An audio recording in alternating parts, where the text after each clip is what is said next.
How to tell if your addicted loved one is really, truly sorry for what they've done and they genuinely want to change. That's a question we got recently from one of our viewers named Darren. Hey, thanks Darren, great question. And after I read it, I thought, oh, I bet a lot of people actually want to know the answer to this one, so I decided to make a whole video about it. So if that's a question you've been struggling with, this video is for you.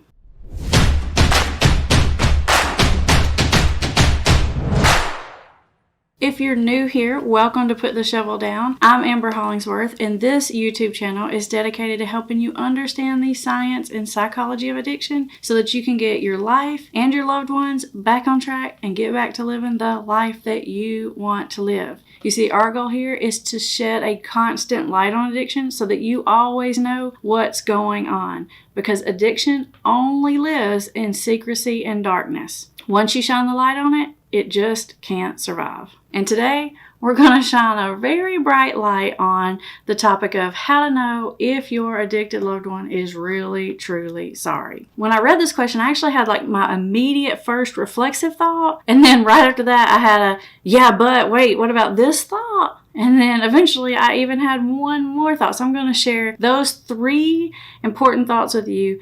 And the last one may appear like it contradicts the first two, but it's really important for you to understand this particular dynamic when it comes to dealing with an addicted loved one.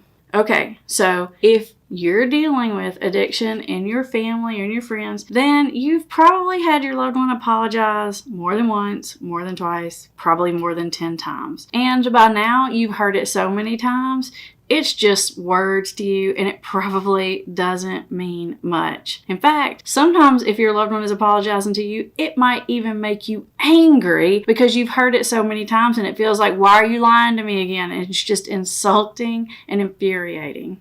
Now, the first clue is this. Here's what I want you to ask yourself. First thing is I want you to ask yourself, what is the context in which they expressed this remorse, or they gave you the apology? Did they do this because they just got busted and the heat's on them? Did they do this because they were trying to get you to do something for you? Is it a manipulation? What's the situation surrounding said apology? That is very important. Are they just giving you this apology to get some kind of short-term gain? If that's the case, probably not very sincere.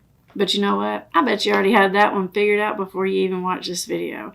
So let's move on to number 2. I say this all the time. Believe behavior, not words. And so what I mean by that is watch what people do way more than you listen to what people say. The actual words that someone is saying to you is probably the least most important piece of communication that you're getting from your addicted loved one. Does their behavior show that they really do get it, that they really are trying to change? You know, are they apologizing to you and they're saying the right words, but their body language is screaming something else? Is their body language screaming, I hate you, you're ridiculous, I don't mean anything I'm saying? Believe the body language more than you believe the words. And especially believe the behaviors. Behaviors tell the truth. Now, here we are, we're going to move on to that third one I told you about, and I said that it might kind of contradict the first two. And I hate to say it, but addiction just doesn't play by the normal universal laws, which is why it's so hard to deal with, because you can't motivate an addicted person by anything that would motivate a regular person. It has a whole different set of rules. And so just like with everything else in addiction, this issue of did they really mean it applies here. Sometimes when people with substance use disorders apologize, they really do mean it, but they may continue to do the same behavior again. And you may think to yourself, wow, like they really don't get it. They really didn't mean it whatsoever. And a lot of times, even the person with the addiction will after the fact, go back and try to think to themselves, I must have not meant it. But I've been dealing with people with substance use disorders for so long, and I know, like, even after they've done something like that, they'll come into my office and express regret to me about it. And there's no secondary gain to be gotten from that. So I know that they usually do mean it. But here's the key. If they don't make some major changes, it's going to happen again whether or not they meant that apology sincerely. So when I say things like, let their behavior tell you the truth, that doesn't necessarily mean that they won't ever use again, that they won't ever do something wrong again, but does their behavior show that they're trying to do something different, that they're willing to take steps toward recovery? Those are the things that you really want to look for. If you just hear a plain old like, I'm sorry, I'll do better, I didn't mean to, it was only because of this one situation. Oh wait, I should have said that. That's like a fourth one.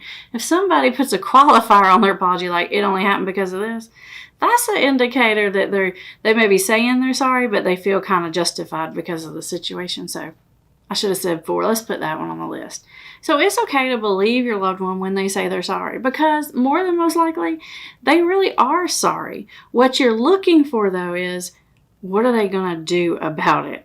Are they going to take some steps? Because I promise you, just saying it and then saying I'll do better, but not changing anything, 100% not going to work. So whether or not they meant it really isn't even important in this situation. It's, are they willing to do something about it? Hey, even if they said they're sorry and they didn't mean it, but they're willing to make some changes to do something about it, that is steps in the right direction. So if you're really struggling with this question, probably what you're struggling with is being able to tell whether or not your addicted loved one is telling you a lie in general, which is why I put this video right up here next, because it's on that exact topic.